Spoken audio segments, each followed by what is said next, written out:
ini ya, pengambilan sampel darah kapiler. Nah, kalau kapiler kan gampang ya, teman-teman kan udah sering ya. Nah, gampang. Lah alat TW sing kita perlu ini ya.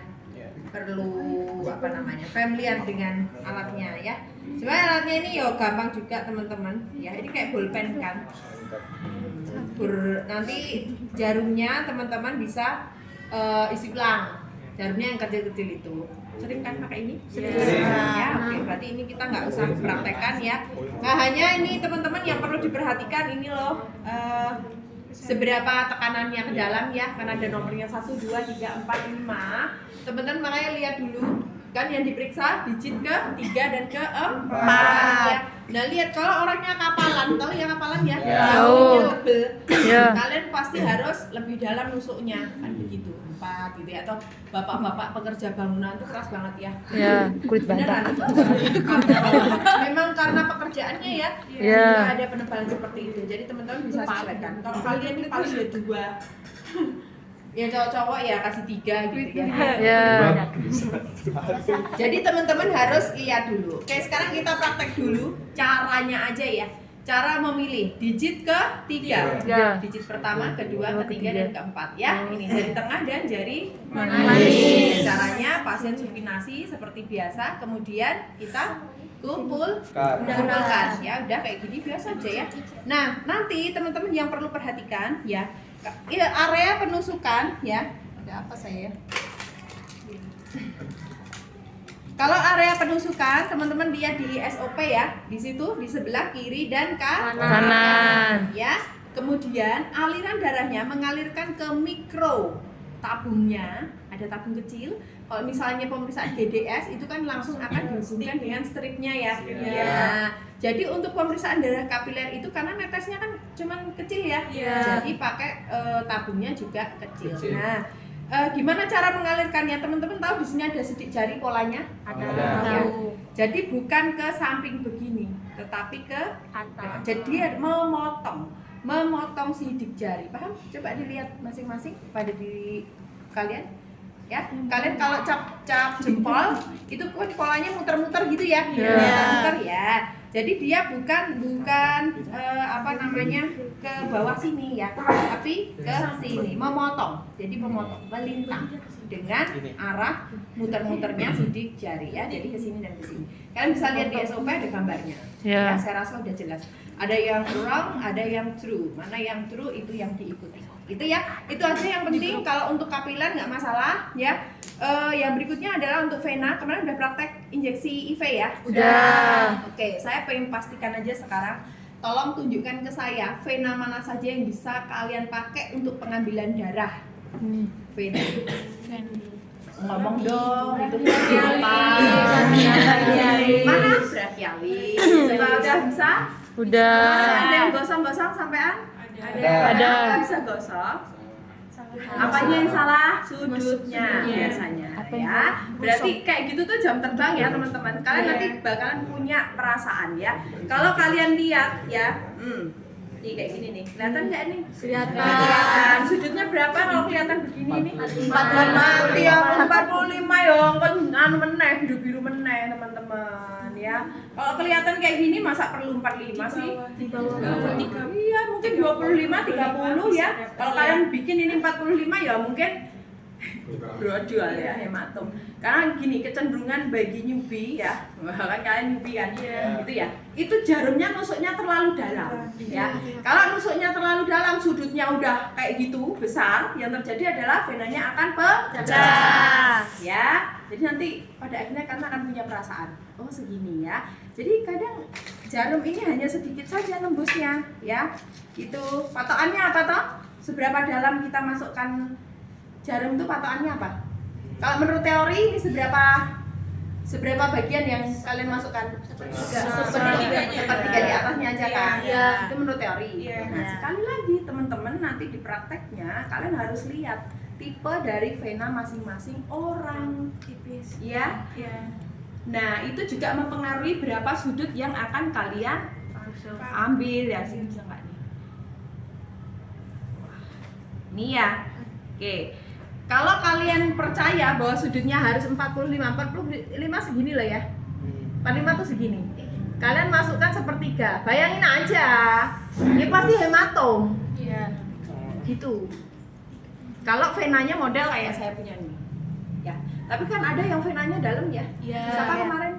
Teman-teman yang venanya agak ke dalam nggak kelihatan? Saya, gitu? Bu. Ada. Saya. Stella, Ya. berapa kali hematom ambil? Dua kali. Nah, kayak gitu.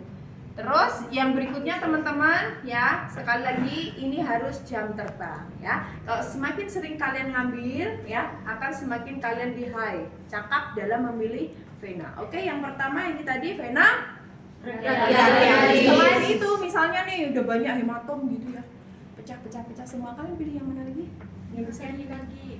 Namanya apa? Di sini boleh nggak? Di sini boleh nggak? Di sini boleh nggak? Boleh. Boleh nggak? Di sini. Boleh.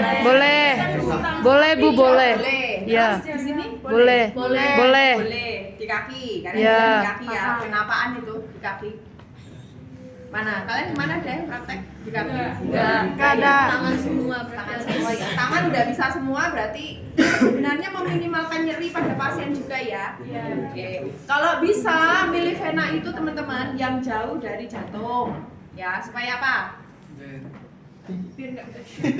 Kalau terjadi clotting, kalian ingat prinsip atau kita sudah belajar tentang trombosis, tentang emboli. Masih ingat ya? Oke. Ketika pembuluh darah itu dilukai atau pecah, maka di sana akan terjadi trombokinase itu enzimnya. Apa? Trombus. Iya kan di sana menutup pembuluh darah yang bolong ya, gitu ya. Nah, jadi ada kemungkinan juga kita ikut tuh nanti, ya. Oke, jadi rumusnya gimana Bu supaya trombusnya itu tidak mengganggu kesehatan seseorang? Gimana rumusnya? Ada yang tahu? Kok bisa orang sampai memar-memar ditusuk nggak berhasil tuh, kok bisa memar-memar? Kenapa itu begitu? Ada yang tahu alasannya? Kemarin yang memar-memar kenapa memar-memar? Kesalahan.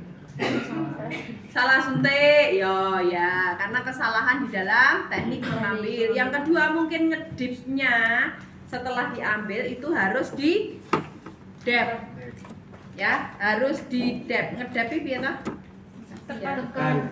Ditekan, di dep. Ya jadi di dep. Namanya di dep tuh di dep loh teman-teman. Ditekan ya. Ini upaya apa sih sebenarnya ngedep ini? Menghentikan perdarahan ya, supaya lukanya itu ya hanya di satu titik itu, tidak terjadi ekstravasasi ya, darahnya keluar dari pembuluh darah secara luas ya. Jadi kalau yang namanya ngedep. Kalau penusukan vena ini ngedepnya berapa menit? Berapa menit? Baca nanti loh yang SOP yang bisa dikorong itu. Ada nggak di situ? Ngedep minimal berapa menit?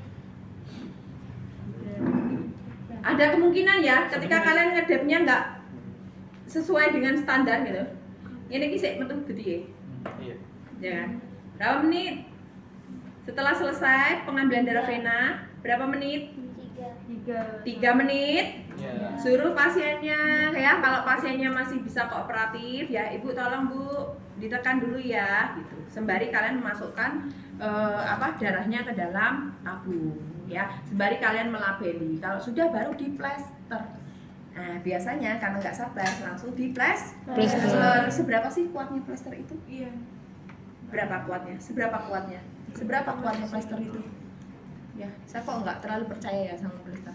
Jadi kalian tetap harus dep dulu ya, dep dulu, baru setelah itu setelah 3 menit paling tidak ya kalian bisa plester. Ya. Untuk orang-orang dengan peningkatan prothrombin time dan PTT ya, atau LID-nya meningkat sepertinya ya, kalian ketika mengedep sebentar ya, kemudian langsung kalian plester, nanti kalian akan lihat ada darah tetap bekas keluar ya. Nah makanya lebih baik di dep. Oke ya. Berarti ini oke nih untuk vena wes nggak perlu diulang ya. Iya. Semoga nggak perlu diulang. Berarti kita praktekkan, kita fokus ke. Tapi nek ujian OSCA bisa ya. Pengambilan darah vena oke. Nah kita langsung ke arteri kalau begitu. Oh iya teman-teman, yang penting ini kita nggak punya tabungnya ya. Kalian perlu perhatikan Untuk tujuan pemeriksaan dan jenis pemeriksaan, ya, pakai tabungnya warna apa? Di SOP sudah ada ya. Nah, kalau kalian diminta untuk ngambil darah lengkap, gitu ya, tabung apa yang harus diambil itu bisa kalian baca di situ. Kalau pemeriksaannya kimia klinik, gitu ya, kimia darah, mau macam-macam kimia darah contohnya apa?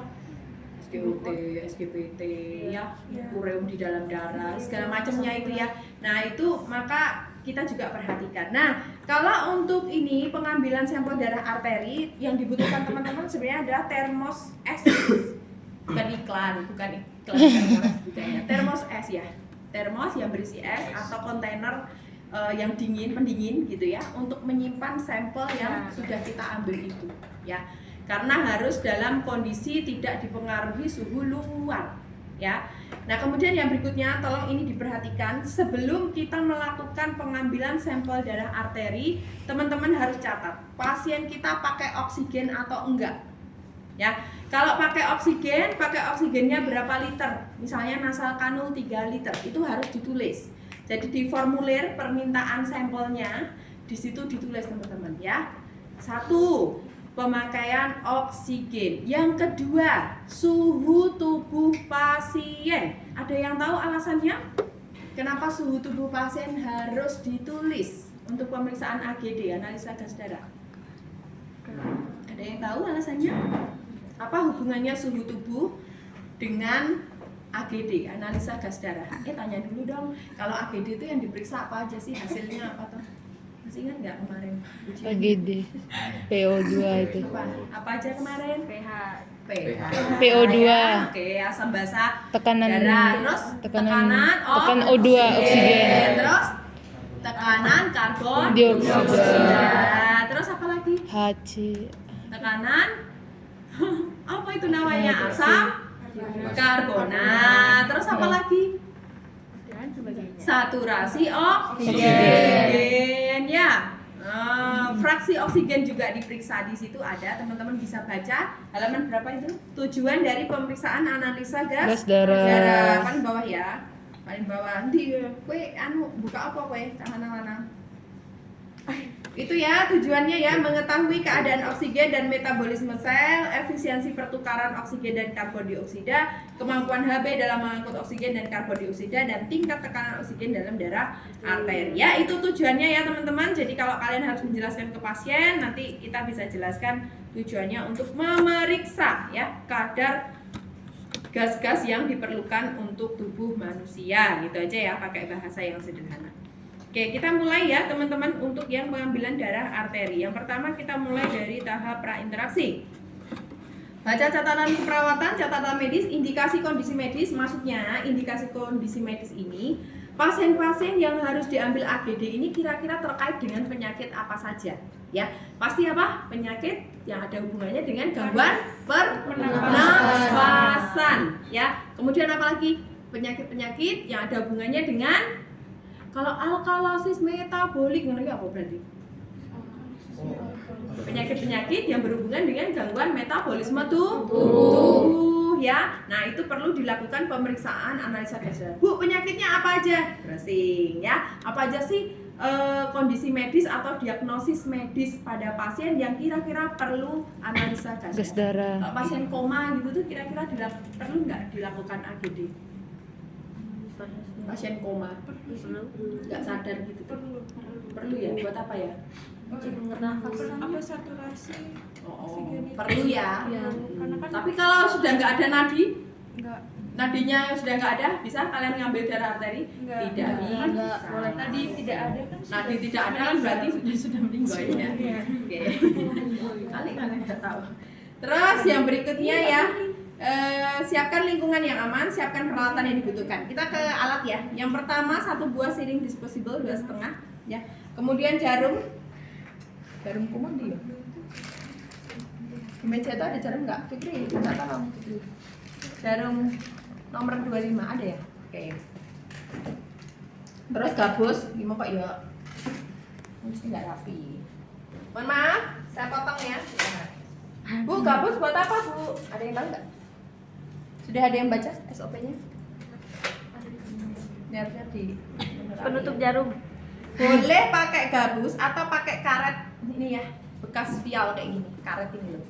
Ya, nanti untuk memberikan apa sih? Memberikan apa kira-kira? Menjaga supaya tidak tertusuk. Enggak sayang. Dia akan terkontaminasi dengan udara luar kalau tidak ditutup jarumnya. Ya. Ujung jarum ini kalau dibiarkan begini ya, dia akan terkontaminasi dengan udara luar. Sekecil apapun pasti akan mempengaruhi karena yang diperiksa ini gas darahnya loh. Gitu ya. Sehingga untuk memastikan ini kedap maka nanti akan ditusukkan ke gabus atau kalau enggak ke karet ya. Jadi bisa pakai apa aja. Ya, kasih tahu dulu biar kalian paham. Buat apa sih gabus karet gitu ya. Oke, yang berikutnya alkohol swab atau kapas betadin ya sama aja.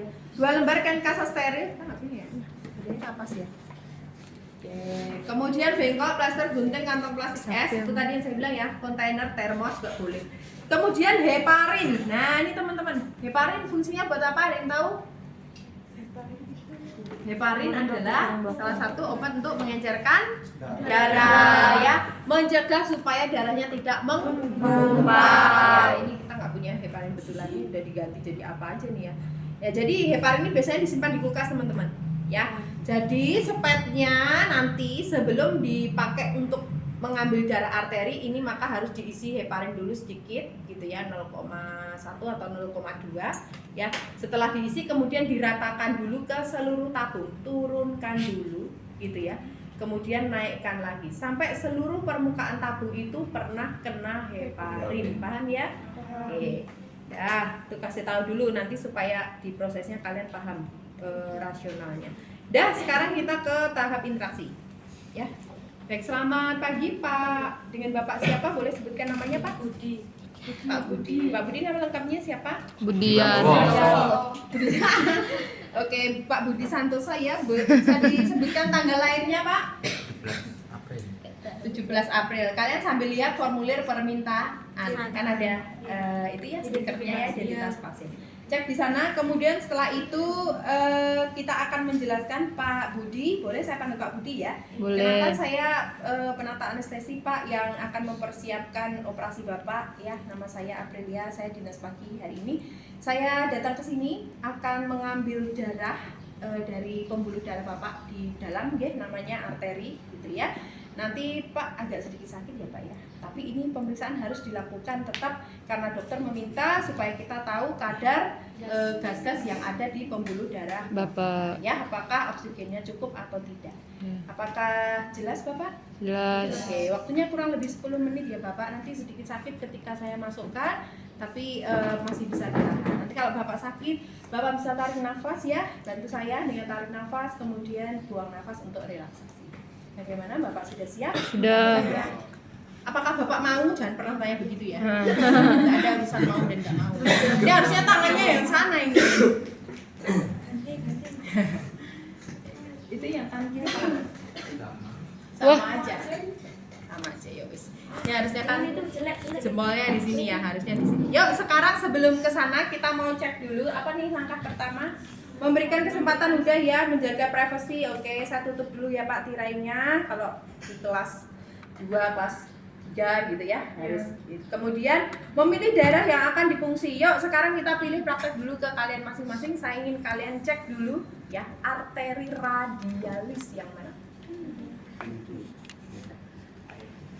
Radialis yang mana? Arteri radialis dekat jempol ya. Oke. Yang sejajar atau dekat dengan jempol. Yuk sekarang diraba. Kalau arteri itu gimana cara ngeceknya? Posisi tangan supinasi ya, supinasi. Kemudian setelah itu Anda cek menggunakan ujung jari, bisa 2 atau 3 jari ini ya, Anda tekan ya, diraba dulu. Jelas enggak punya kalian? Jelas. Ada yang terlalu dalam? Ada? Enggak? Oke. Kalau misalnya Bu kok enggak terlalu ini ya, enggak terlalu kerasa ya, bisa agak ditekan sedikit sampai kalian yakin posisinya ada di situ. Oke, sudah? Arteri radialis ketemu semua. Sekarang arteri ulnaris. Yuk, cari ulnaris. Ulna yang sejajar dengan kelingking. Yuk, cari semua. Sudah ketemu semuanya, udah tahu ya posisinya. Nah setelah itu kalau sudah ketemu kita akan pilih kalau di situ bagus, denyutnya bagus, jelas gitu ya. Nggak berhenti sampai di situ. Kita lakukan yang nomor 4. Apa namanya? Baca di situ. Namanya apa? Nomor 4 apa? Len bawa, kamu nggak bawa HP?